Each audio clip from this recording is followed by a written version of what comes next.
Ayan, good day mga boss. May unit tayo dito na Toyota Vios mga boss. At ang concern dito ni sir, kung may kending-kending daw yung ano niya mga boss. Kumakalkad Kanya na, boss. lalo na sa patag.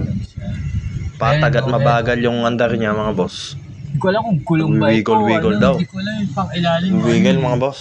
Sa kahit mabagal lang siya. Tingnan natin, baka gulong naman. Oo. Hindi, kapapalit ko lang din ng gulong eh. Bago nagpalit lahat ka ng yan. gulong? Oo, bago lahat yun eh.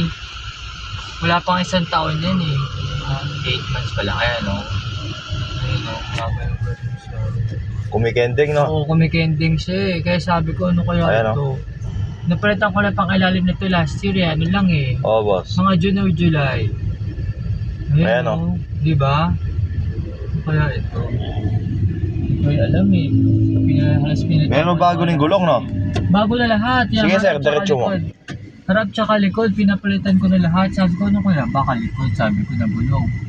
Hindi naman. Yan, Apat na gulong na yung napalitan, boss. Oo, napalitan ko na lahat yan. Bago lahat yan.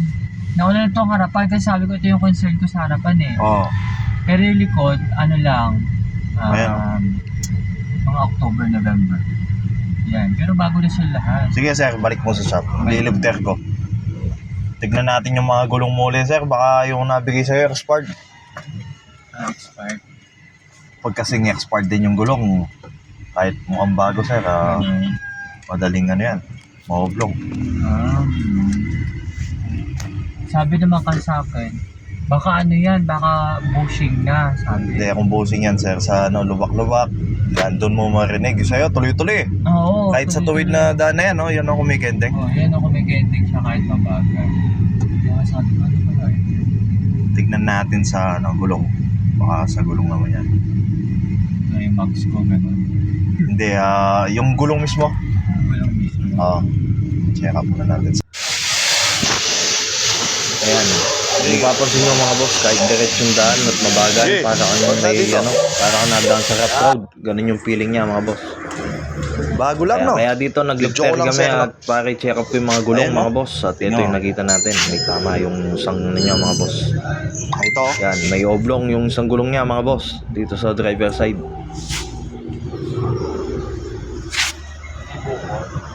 May buko. Ayun, 2025 pa. Ayan, kaya kung gusto yung mag-check mga boss, ayan, pwede yung gayahin to. Mag-check lang kayo. Sakaling makaranas kayo ng gano'n. 2025. Kaso may tama na. I-jack nyo lang mga boss, i-check up nyo lang isa-isa. Ayan, mapapansin nyo naman yan pag oblong. Ayan, may nakaumbok. Paikutin nyo yung gulong mga boss. Malalaman nyo yun. Tapos Ayan. salatin nyo. Dito mo malaman yan. Sa salat dito. Ayan. Medyo nakaumbok dito. Ayan, kung mapapansin mo. Sige, salatin mo, sir. May isa po naman. Ito. O, ganyan. Ayan, pinasalat ko kay boss yan mga Kaya boss. ganito. Ayan. Yung pan lang. Pabukod Ayan. dito. Yan. Malambing na salat yan mga boss. Ang lambing na salat ni boss. Ayan. Pero oblong to. Yan, no? Yung gawin na muna natin para medyo mabawas-bawas yung kending-kending niya. Hindi niya daw Ilipat ko dama na mga muna to boss. doon. Kasi, Pansamantala. Pero dapat Pero kami, pag-ipunan mo na to. damang-dama mo mga Magkano? boss. Papalit mo na. May tama yung gulong. ito lang na. Ito lang, yung Kaya sa kabila. dito, Okay to. rotation na muna. Tignan mo. Ito okay to, sir. Ayan, chineck up ko rin yung isang side mga boss. At dito, wala naman tama to mga boss. Di naman masyado yung ano niya. Pero medyo meron na Mas malala yung sa konti rin to. driver side. Sabi ka sa akin, ito. Silent din daw ang may gawa. Although ayaw ko sana. Kasi gusto ko nangkap. Ayan, hindi pa naman masyado to. Mas malala talaga yung driver side na gulong mga boss. Lang Kaya natin. rotation na muna yung gagawin natin Pwedeng dito. pag-i-release yung handbrake mo, sir. Check upin ko dito. Ayan, i-check up ko rin yung sa likod mga boss. Ayan, pa-release nyo lang yung handbrake tapos paikutin nyo. Kaya yung diskarte sa check up lang ano. Yung may oblong yung gulong nyo. Ayan, paikutin nyo mga boss. Pag kumakaldag yung ikot, ibig sabihin nun may tama yung gulong. Ayan, dito okay naman to mga boss. Okay naman yung mga gulong sa likod. Yung isa lang talagang gulong yung may tama. Okay yun. Kabilaan, all goods tong mga to.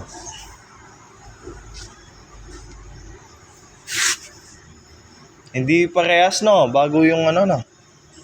Hindi same yung gulong. Ayan, okay itong mga to. Ililipat lang natin sa harapan itong mga to mga boss. Para Ibang brand, no? isubukan natin uli kung anong madarama ni boss. Malamang sa malamang nakatapak ng malaking bato to mga boss.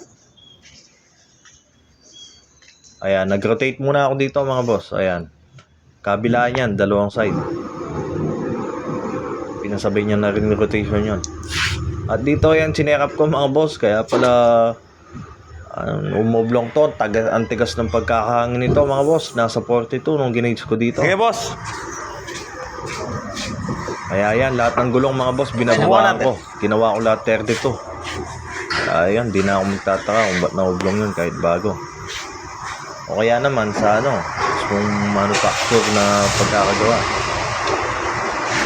China lang yung mga nabili ng gulong mga Sige. boss. Ayan, kaya dito, susubukan namin. Di ko na rin papatagalin yung niya, mga boss.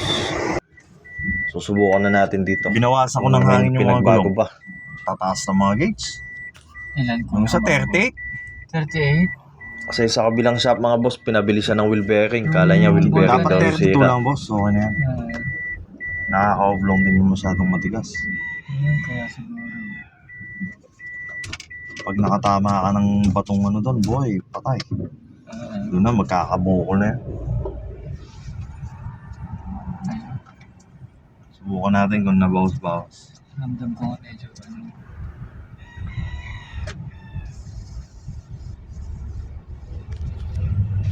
Pero nandyan pa rin yan. Oo. Hindi naman natin pinalitan, no? Nilipat lang natin. Oo. Wala na. Parang lumipat sa likod, no? Oo, lumipad sa likod. Oo. Dito sa harapan. Damang-damang mo sa likod ngayon. Nasa likod nga. Oo. Yun na, wala. Kahit ayaw mo natin, tamaan eh. Nandyan na yun. Kaya nga. Gastos na naman. Oo.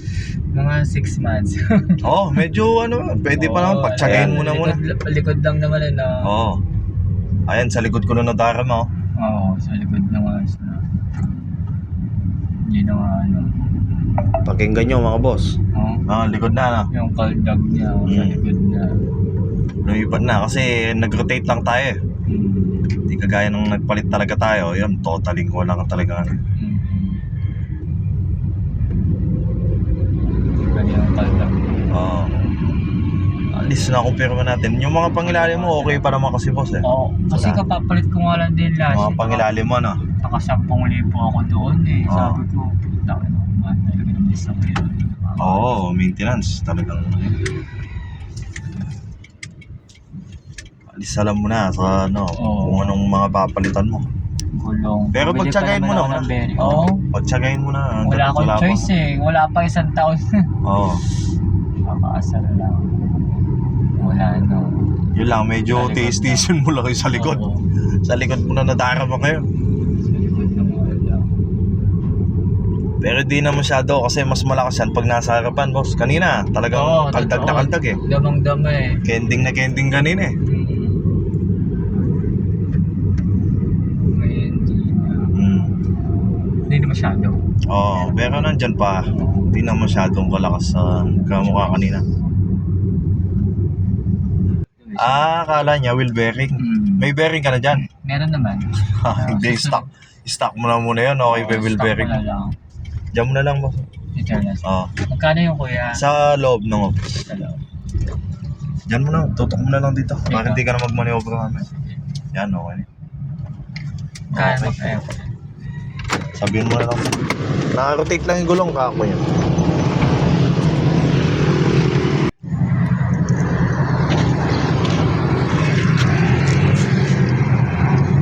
Ayan, dito ilalagay ko lang yung mga takip ng stud nut niya mga boss.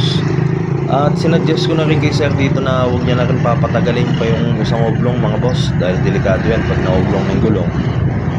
May posibilidad na pumutok yan mga boss. Delikado yan.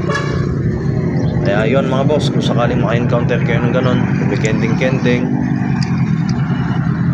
yun, check upin yung muna yung mga gulong nyo mga boss.